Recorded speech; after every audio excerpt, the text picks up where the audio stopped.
ਇਕ ਓੰਕਾਰ ਸਤਨਾਮ ਕਰਤਾ ਪੁਰਖ ਨਿਰਭਉ ਨਿਰਵੈਰ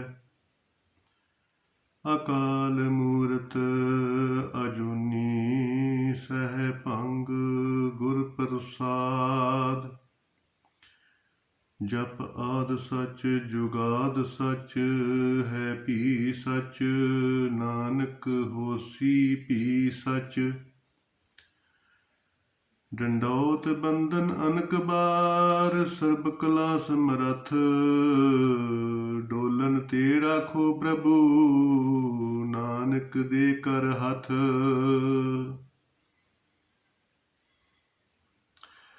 ਸਤਨਾਮ ਵਾਹਿਗੁਰੂ ਸਤਨਾਮ ਵਾਹਿਗੁਰੂ।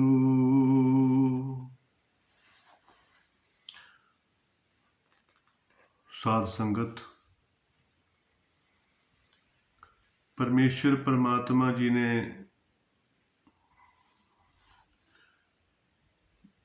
ਇਸ ਜੀਵ ਨੂੰ ਪਰਮਾਤਮਾ ਦੀ ਪ੍ਰਾਪਤੀ ਵਾਸਤੇ ਹੀ ਮਨੁੱਖਾ ਦੇਹੀ ਦਿੱਤੀ ਹੈ। ਤੋ ਜਿਸ ਵਖਰ ਕੋ ਲੈਣ ਤੂੰ ਆਇਆ ਰਾਮ ਨਾਮ ਸੰਤਨ ਕਰ ਪਾਇਆ। ਤੋ ਮਹਾਰਾਜ ਕਹਿੰਦੇ ਨੇ ਕਿ ਇਹ ਭਾਈ ਜਿਹੜੇ ਮਹੀਨੇ ਨੇ ਇਹ ਸਾਧਨ ਆ।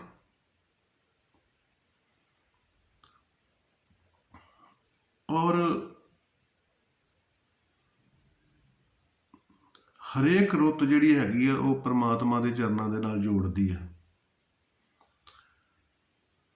ਤੋ ਮਹਾਰਾਜ ਇਸ ਮਹੀਨੇ ਦੇ ਵਿੱਚ ਉਪਦੇਸ਼ ਦਿੰਦੇ ਨੇ। ਮੱਗਰ ਮਾਹੇ ਸੁਹੰਦੀਆਂ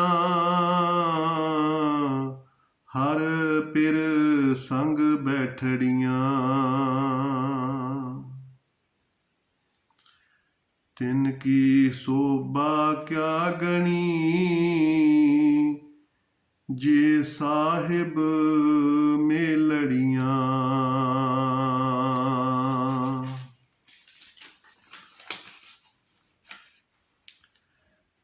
ਇੱਥੇ ਮਹਾਰਾਜ ਨੇ ਦੋ ਪੱਖ ਲਏ ਨੇ, ਇੱਕ ਅੰਤਰ ਤੇ ਇੱਕ ਬਾਹਰ।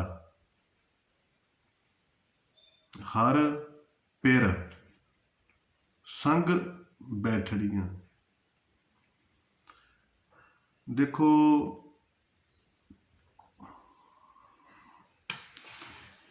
ਪਰਮੇਸ਼ਰ ਪਰਮਾਤਮਾ ਜੀ ਕਹਿੰਦੇ ਨੇ ਕਿ ਇਹ ਸੁਨਹਿਰੀ ਇਤਿਹਾਸ ਜਿਨ੍ਹਾਂ ਨੇ ਰਚਿਆ ਉਹਨਾਂ ਦਾ ਨਾਮ ਇਸ ਇਤਿਹਾਸ ਵਿੱਚ ਆ ਗਿਆ। ਤੋ ਇੱਥੇ ਇਸਤਰੀ ਨੂੰ ਵੀ ਸੰਬੋਧਨ ਕੀਤਾ, ਜੀਵ ਆਤਮਾ ਨੂੰ ਵੀ ਸੰਬੋਧਨ ਕੀਤਾ ਕਿ ਉਹੀ ਇਸਤਰੀ ਪਤੀ ਦਾ ਪਿਆਰ ਪ੍ਰਾਪਤ ਕਰ ਸਕਦੀ ਹੈ। ਜਿਹੜੀ ਇਸਤਰੀ ਪਤੀਵ੍ਰਤਾ ਸੇਵਾ ਕਰਦੀ ਹੈ, ਪਤੀ ਨੂੰ ਪਰਮਾਤਮਾ ਸਮਝ ਕੇ ਉਹਦੀ ਸੇਵਾ ਕਰਦੀ ਹੈ। ਔਰ ਉਹੀ ਇਸਤਰੀ ਸੁਹੰਦੀ ਹੈ। ਤੋ ਇਸਤਰੀ ਨੂੰ ਕੋਈ ਜਪ, ਕੋਈ ਤਪ, ਕੋਈ ਪਾਠ, ਕੋਈ ਪੂਜਾ ਕੋਈ ਕਰਨ ਦੀ ਲੋੜ ਨਹੀਂ। ਪਤੀ ਨੂੰ ਪਰਮਾਤਮਾ ਸਮਝ ਕੇ ਉਹਦੀ ਸੇਵਾ ਕਰੇ, ਸੱਸ ਸਹੁਰੇ ਨੂੰ ਪਿਆਰ ਕਰੇ, ਉਹਨਾਂ ਦੀ ਸੇਵਾ ਕਰੇ। ਇਹਦੇ ਵਿੱਚੋਂ ਹੀ ਮੁਕਤੀ ਆ, ਇਹਦੇ ਵਿੱਚੋਂ ਹੀ ਸੁੱਖ ਹੈ। ਤੋ ਇਸੇ ਤਰ੍ਹਾਂ ਹੀ ਜੀਵ ਆਤਮਾ ਵਾ। ਉਹ ਜੀਵ ਆਤਮਾ ਵੀ ਉਹਦੇ ਤੋਂ ਵੀ ਪਰਮਾਤਮਾ ਵਿਛੜਿਆ ਹੋਇਆ, ਤੇ ਉਹ ਵੀ ਜਦ ਹੀ ਉਹ ਪਰਮਾਤਮਾ ਦਾ ਸਿਮਰਨ ਕਰੂਗੀ, ਪਰਮਾਤਮਾ ਦਾ ਚਿੰਤਨ ਕਰੂਗੀ ਤੇ ਪਰਮਾਤਮਾ ਦੀ ਪ੍ਰਾਪਤੀ ਹੋ ਜਾਵੇਗੀ। ਤੇ ਪਰਮਾਤਮਾ ਪਤੀ ਵਿੱਚ ਮਿਲ ਕੇ ਭਾਈ ਉਹ ਵੀ ਆਨੰਦ ਪ੍ਰਾਪਤ ਕਰੇਗੀ, ਉਹ ਵੀ ਸੁਹੰਦੀ ਹੋ ਜਾਵੇਗੀ। ਤੋ ਇਸ ਕਰਕੇ ਕਹਿੰਦੇ ਨੇ ਕਿ ਤਿੰਨ ਕੀ ਸੋਭਾ ਕਿਆ ਗਣੀ ਜੇ ਸਾਹਿਬ ਮੇਲੜੀਆਂ। ਉਸ ਇਸਤਰੀ ਦੀ ਸੋਭਾ ਉਹ ਫੀਲਿੰਗ ਨਹੀਂ ਕੋਈ ਕਰ ਸਕਦਾ, ਉਹੋ ਹੀ ਕਰ ਸਕਦੀ ਹੈ ਜਿਹੜੀ ਸੇਵਾ ਕਰੂਗੀ, ਪਤੀ ਦੀ ਸੇਵਾ ਕਰੇਗੀ, ਉਹੋ ਹੀ ਭਾਈ ਇਸ ਫੀਲਿੰਗ ਨੂੰ ਸਮਝ ਸਕਦੀ ਹੈ, ਦੂਸਰਾ ਕੋਈ ਸਮਝ ਨਹੀਂ ਸਕਦਾ। ਇਸੇ ਤਰ੍ਹਾਂ ਹੀ ਜੀਵ ਆਤਮਾ, ਜਿਸ ਜੀਵ ਆਤਮਾ ਨੇ ਪ੍ਰਮਾਤਮਾ ਦੀ ਪ੍ਰਾਪਤੀ ਕਰ ਲਈ, ਸਾਹਿਬ ਦੇ ਨਾਲ ਮੇਲ ਹੋ ਗਿਆ, ਤੇ ਉਸ ਜੀਵ ਆਤਮਾ ਨੂੰ ਜਿਹੜਾ ਆਨੰਦ ਆਏਗਾ, ਉਸ ਆਨੰਦ ਦੀ ਵੀ ਭਾਈ ਸੋਭਾ ਉਹੋ ਹੀ ਕਰ ਸਕਦੀ ਹੈ। ਕਹਿੰਦੇ ਹੁੰਦੇ ਨਾ, ਗੂੰਗੇ ਗੁੜ ਖਾਇਆ ਪੁੱਛੇ ਤੇ ਕਿਆ ਕਹੀਏ। ਉਹ ਗੂੰਗਾ ਗੁੜ ਦਾ ਰਸ ਸਵਾਦ ਮਾਣ ਤੇ ਸਕਦਾ, ਪਰ ਕਿਸੇ ਨੂੰ ਦੱਸ ਨਹੀਂ ਸਕਦਾ। ਇਸੇ ਤਰ੍ਹਾਂ ਹੀ ਪਤੀਵ੍ਰਤਾ ਇਸਤਰੀ ਪਤੀ ਦੀ ਸੇਵਾ ਕਰਦੀ ਆ, ਤੇ ਭਾਈ ਉਹਨੂੰ ਕੋਲ ਬੈਠੀ ਨੂੰ ਜਿਹੜਾ ਆਨੰਦ ਆਉਂਦਾ, ਜਿਹੜਾ ਉਹਨੂੰ ਫੀਲਿੰਗ ਆਉਂਦੀ ਆ, ਉਹ ਦੂਸਰਾ ਨਹੀਂ ਸਮਝ ਸਕਦਾ। ਤੋ ਮਹਾਰਾਜ ਕਹਿੰਦੇ ਨੇ ਕਿ ਇਸੇ ਤਰ੍ਹਾਂ ਹੀ ਜੀਵ ਆਤਮਾ ਨੂੰ ਵੀ ਜਦੋਂ ਪ੍ਰਮਾਤਮਾ ਦੀ ਪ੍ਰਾਪਤੀ ਹੋ ਜਾਂਦੀ ਆ, ਤੇ ਉਹਦਾ ਵੀ ਆਨੰਦ ਜਿਹੜਾ ਗਿਣਤੀ ਦੇ ਵਿੱਚ ਨਹੀਂ ਆਉਂਦਾ। ਤਨ ਮਨ ਮੋਲਿਆ ਰਾਮ ਸਿਉ, ਸੰਗ ਸਾਧ ਸੁਹੇਲੜੀਆਂ।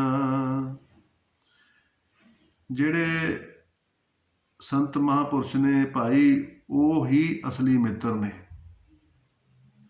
ਉਹਨਾਂ ਦੀ ਸੰਗਤ ਕਰਕੇ ਰਾਮ ਦੇ ਨਾਲ ਪ੍ਰਾਪਤੀ ਹੋਈ ਹੈ, ਤੇ ਤਾਂ ਤਨ ਮਨ ਮੌਲਿਆ।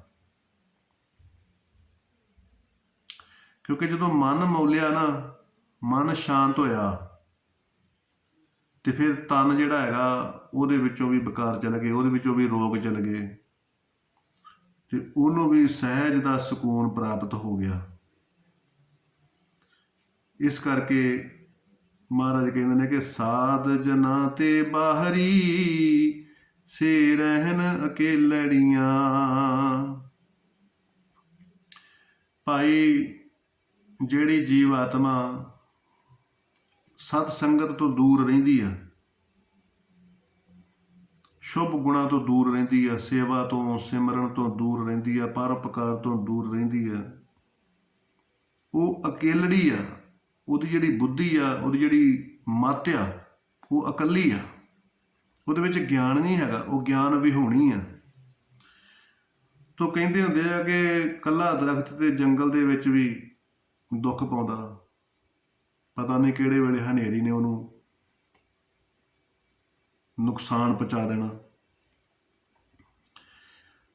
ਤੋ ਮਹਾਰਾਜ ਇਸੇ ਤਰ੍ਹਾਂ ਹੀ ਕਹਿੰਦੇ ਆ ਕਿ ਜਿਹੜੀ ਇਸਤਰੀ ਨੇ ਪਤੀ ਦੀ ਸੇਵਾ ਨਹੀਂ ਕੀਤੀ, ਤੇ ਉਹ ਵੀ ਭਾਈ ਉਹਦਾ ਜੀਵਨ ਜਿਹੜਾ ਹੈਗਾ ਉਹ ਵੀ ਇਕੱਲਾ ਹੋ ਜਾਂਦਾ, ਆਨੰਦ ਰਹਿਤ ਹੋ ਜਾਂਦਾ, ਉਹਦੇ ਪ੍ਰਸੰਨਤਾ ਨਹੀਂ ਆਉਂਦੀ, ਤੇ ਵਿਛੋੜੇ ਕਰਕੇ ਉਹ ਵੀ ਦੁਖੀ ਹੋ ਜਾਂਦੀ ਹੈ। ਤਿੰਨ ਦੁੱਖ ਨਾ ਕਬਹੂ ਉਤਰੇ, ਸੇ ਜਮ ਕੇ ਵਸ ਪੜੀਆਂ।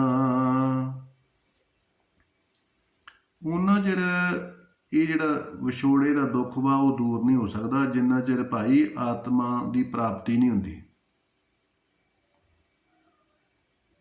ਜੀਵ ਆਤਮਾ ਨੂੰ ਪ੍ਰਮਾਤਮਾ ਦੀ ਪ੍ਰਾਪਤੀ ਹੋਵੇਗੀ, ਤਾਂ ਹੀ ਇਹ ਦੁੱਖ ਜਾਏਗਾ, ਤਾਂ ਹੀ ਭਰਮ ਜਾਏਗਾ, ਤਾਂ ਹੀ ਭੈ ਜਾਏਗਾ। ਤੋ ਕੁੰਭੇ ਬੱਧਾ ਜਲ ਰਹੇ, ਜਲ ਬਿਨਾ ਕੁੰਭ ਨਾ ਹੋਏ, ਗਿਆਨ ਕਾ ਬੱਧਾ ਮਨ ਰਹੇ, ਗੁਰੂ ਬਿਨਾ ਗਿਆਨ ਨਾ ਹੋਏ। ਗਿਆਨ ਤੋਂ ਬਗੈਰ ਮਨ ਬੱਝਾ ਨਹੀਂ ਰਹਿੰਦਾ, ਡੋਲ ਜਾਂਦਾ। ਤੋ ਇਹੋ ਹੀ ਦੁੱਖ ਹੁੰਦਾ, ਜਿਹੜਾ ਮਨ ਡੋਲ ਜਾਵੇ, ਇਹੋ ਹੀ ਦੁੱਖ ਹੁੰਦਾ।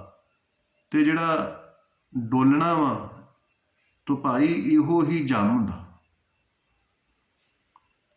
ਇਹੋ ਹੀ ਜਮ ਹੁੰਦਾ। ਜਿਹੜੀ ਬੁੱਧੀ ਜਿਹੜੀ ਹੈਗੀ ਆ, ਉਹ ਗਿਆਨ ਵਿਹੂਣੀ ਹੋ ਜਾਵੇ, ਬੁੱਧੀ ਦਾ ਹਰਨ ਕਰ ਲਵੇ, ਤੋ ਇਹੋ ਹੀ ਜਮ ਹੁੰਦਾ। ਤੋ ਮਹਾਰਾਜ ਕਹਿੰਦੇ ਕਿ ਹੇ ਹੰਕਾਰੀ ਇਸਤਰੀ, ਪਤੀ ਪਿਆਰ ਤੋਂ ਸਖਣੀ, ਜਿੱਦੀ ਬਣ ਕੇ ਰਹੇਗੀ ਤੇ ਪਤੀ ਦੇ ਪਿਆਰ ਤੋਂ ਵਿਛੋੜਾ ਨਹੀਂ ਦੂਰ ਹੋਵੇਗਾ। ਤੋ ਕਲੇਸ਼ਾ ਰੂਪੀ ਜਮ ਦੇ ਵਸ ਪਈ ਰਹੇਗੀ। ਤਾਂ ਮਹਾਰਾਜ ਕਹਿੰਦੇ ਨੇ ਕਿ ਹੇ ਜੀਵ ਆਤਮਾ, ਪਰਮਾਤਮਾ ਦੀ ਪ੍ਰਾਪਤੀ ਤੋਂ ਬਗੈਰ ਤੈਨੂੰ ਵੀ ਸ਼ਾਂਤੀ ਮਹਿਸੂਸ ਨਹੀਂ ਹੋਵੇਗੀ, तेरा भी दुख दूर नहीं होवेगा। सूरज किरण मिली, जल का जल हुआ राम, ज्योति जोत रही संपूर्ण थिया काम। इस करके जिवें पानी की बूंद समुंदर दे विच मिल जाए तां ओह सुखी आ, नहीं तो कल्ली बूंद जिहड़ी हैगी आ ओह सड़दी रहिंदी आ, दुख पाउंदी रहिंदी आ। इसे तरह ही अग्नि सूरज च मिल जाए ते भाई अग्नि अपने स्वरूप दे विच जाके आनंद प्राप्त करदी है। तो इसे तरह ही महाराज कहते हैं कि जीव आत्मा जिन्ना चिर परमात्मा की प्राप्ति नहीं होती उन्ना चिर भी भटकती रहिंदी है। और भ्रम भै इहो ही जाम आ जिहड़े कि जीव आत्मा नूं सताउंदे रहिंदे ने ते जीव आत्मा इन्हां दे वस पई रहिंदी है, दुख झलदी रहिंदी है। अज्ञान भरम भै तो आवागमन दे चक्कर विच फसी जमा की मार खांदी रहिंदी है। तो महाराज कहते हैं कि जिन्नी राव्या प्रभ अपना, से दिसण नित खड़ियां। इत्थे इस्त्री नूं संबोधन भी महाराज करदे, उपदेश करदे आ कि भाई असंभव नहीं है, संभव आ। मेहनत करनी पैंदी है। पिछे इतिहास विच देखो जिन्हां इस्त्रियां ने त्याग किया, जिन्हां इस्त्रियां ने पतिव्रता धर्म निभाया, सेवा की है, वो इतिहास के पन्नियां विच अमर हो गईयां। तो दिसण नित खड़ियां, जिथे गुरु नानक देव जी नूं याद किया जाता उत्थे माता सुलखणी खड़ोते आ, जिथे गुरु अर्जन देव जी नूं चेते किया जाता उत्थे माता गंगा जी खड़ोते आ, जिथे रामचंद्र जी नूं चेते किया जाता उत्थे सीता जी खड़ोते आ, जिथे महर्षि अतरी नूं चेते किया जाता उत्थे माता अनसुईया खड़ोते आ। तो देखो अमृतसर माता रजनी उन्होंने किहड़ी भगती की है, किहड़ी उन्होंने इन्नी ज़्यादा घालना घाली है, सिर्फ उन्होंने अपने पति की सेवा की। क्योंकि पति पिंगला होवे, पति गरीब होवे, पति दुखी होवे, पति कमज़ोर होवे, पति कूड़ा होवे, पति किसी तरह का भी होवे, इस्त्री नूं परमात्मा का स्वरूप समझना चाहिए। इस्त्री वास्ते वो पति परमात्मा वा, पति का त्याग ना करे। क्योंकि जिसकी बस्त तिस आगे आखे, प्रभ की आज्ञा माने माथे, उसते चौगन करे निहाल, नानक साहिब सदा दयाल। तो माता रजनी ने जिद्दां दा भी उन्होंने पिता जी ने उन्हों का संबंध बनाया, उस पति नूं परमात्मा समझ के सेवा की, ते सेवा तो प्रसन्न होकर परमात्मा जी ने भाग लाया। ते उसे माता रजनी का नाम जिहड़ा हैगा वो सुनहरी अखरां दे विच अंकित हो गया, ते लखां संगत जाती है, मत्था टेकदी है, उन्हों का नाम अमर हो गया। तो महाराज कहते हैं कि जिन्नी राव्या प्रभ अपना, से दिसन नित खड़ियां। तो जिन्ना भी इस्त्रियां ने पति परमेश्वर की सेवा की है, तो परमात्मा ने प्रसन्न होकर उन्हों का नाम अमर कर दिता। वो सदा ही ਇਤਿਹਾਸ ਦੇ ਪੰਨਿਆਂ ਦੇ ਵਿੱਚ ਖੜੀਆਂ, ਇਤਿਹਾਸ ਦੇ ਪੰਨਿਆਂ ਦੇ ਵਿੱਚ ਉਹਨਾਂ ਦਾ ਨਾਮ ਅਮਰ ਆ। ਤੋ ਹਰਿਮੰਦਰ ਸਾਹਿਬ ਜਾਂਦੇ ਆ ਤੇ ਸਾਰੀਆਂ ਸੰਗਤਾਂ ਉੱਥੇ ਵੀ ਦਰਸ਼ਨ ਕਰਦੀਆਂ। ਤਾਂ ਮਹਾਰਾਜ ਕਹਿੰਦੇ ਕਿ ਜੀਵ ਆਤਮਾ ਵੀ ਭਾਈ ਪ੍ਰੇਮ ਸਹਿਤ ਜਦੋਂ ਪ੍ਰਮਾਤਮਾ ਦਾ ਸਿਮਰਨ ਕਰਦੀ ਆ ਤੇ ਪ੍ਰਮਾਤਮਾ ਦੀ ਪ੍ਰਾਪਤੀ ਹੁੰਦੀ ਆ ਤੇ ਵਿਛੋੜਾ ਦੂਰ ਹੁੰਦਾ। ਤੇ ਜੀਵ ਆਤਮਾ ਨੂੰ ਵੀ ਪ੍ਰਮਾਤਮਾ ਦੇ ਮਿਲਾਪ ਦਾ ਆਨੰਦ ਮਿਲਦਾ ਤੇ ਸਦਾ ਵਾਸਤੇ ਉਹ ਵੀ ਉਹਦੇ ਚਰਨਾਂ ਦੇ ਵਿੱਚ ਲੀਨ ਆ। ਇਹੋ ਹੀ ਪ੍ਰਮਾਤਮਾ ਜੀ ਉਪਦੇਸ਼ ਕਰਦੇ ਆ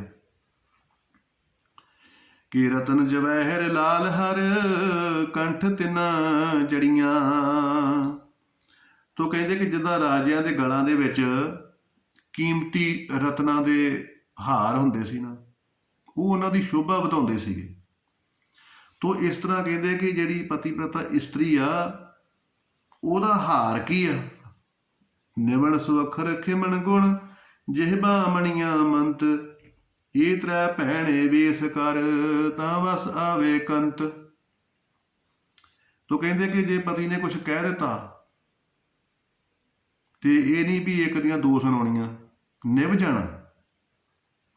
ਥੋੜਾ ਜਿਹਾ ਸਿਦਕ ਹੋਵੇ, ਥੋੜਾ ਜਿਹਾ ਸੰਤੋਖ ਹੋਵੇ, ਧੀਰਜ ਹੋਵੇ, ਨਿਭ ਜਾਣਾ।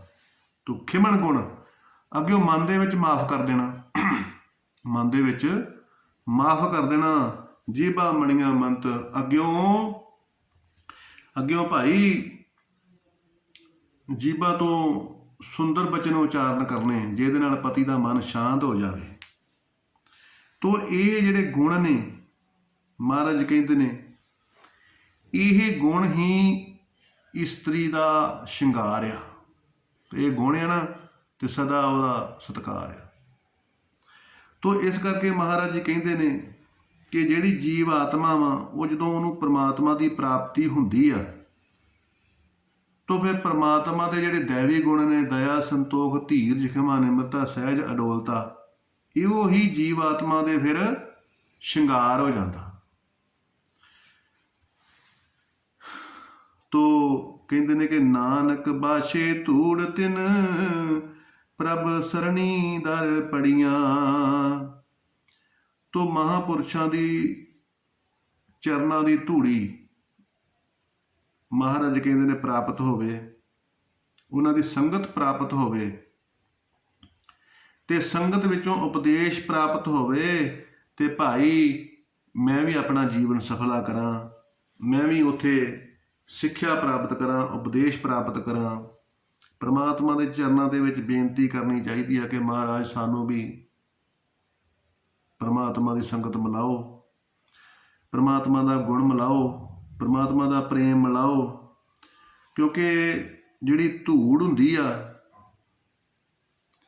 ਇਹ ਧੂੜ ਦੀ ਬੜੀ ਕੁਰਬਾਨੀ ਆ।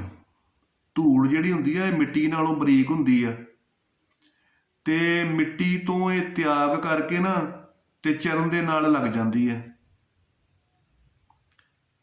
ਤੋ ਫਿਰ ਇਹ ਪੂਜਣਯੋਗ ਬਣਦੀ ਆ। ਮਿੱਟੀ ਤੋਂ ਤਿਆਗ ਕਰਕੇ ਬਰੀਕ ਕਣ ਜਿਹੜੇ ਉਹ ਚਰਨਾਂ ਦੇ ਨਾਲ ਲੱਗ ਜਾਂਦੇ ਆ ਤੇ ਫਿਰ ਭਾਈ ਉਹ ਪੂਜਣਯੋਗ ਬਣ ਜਾਂਦੇ ਆ। ਤੋ ਇਸ ਕਰਕੇ ਜੀਵਨ ਦੇ ਵਿੱਚ ਜਿਹੜਾ ਤਿਆਗ ਹੁੰਦਾ ਨਾ ਉਹ ਹੀ ਚਰਨ ਧੂੜੀ ਹੁੰਦੀ ਆ। ਪਰਉਪਕਾਰ ਜਿਹੜਾ ਹੁੰਦਾ ਵਾ ਇਹ ਹੀ ਚਰਨ ਧੂੜੀ ਹੁੰਦੀ ਆ। ਮਹਾਂਪੁਰਖਾਂ ਦੇ ਆਚਰਣ ਉੱਤੇ ਚੱਲਣਾ, ਗੁਰੂਆਂ ਦੇ ਆਚਰਣ ਉੱਤੇ ਚੱਲਣਾ, ਇਹੋ ਹੀ ਚਰਨ ਧੂੜੀ ਹੁੰਦੀ ਆ। ਤੋ ਮਹਾਰਾਜ ਕਹਿੰਦੇ ਨੇ ਕਿ ਮੈਨੂੰ ਵੀ ਪ੍ਰਮਾਤਮਾ ਜੀ ਆਪਣੇ ਪਿਆਰਿਆਂ ਦੀ ਸੰਗਤ ਦਿਓ।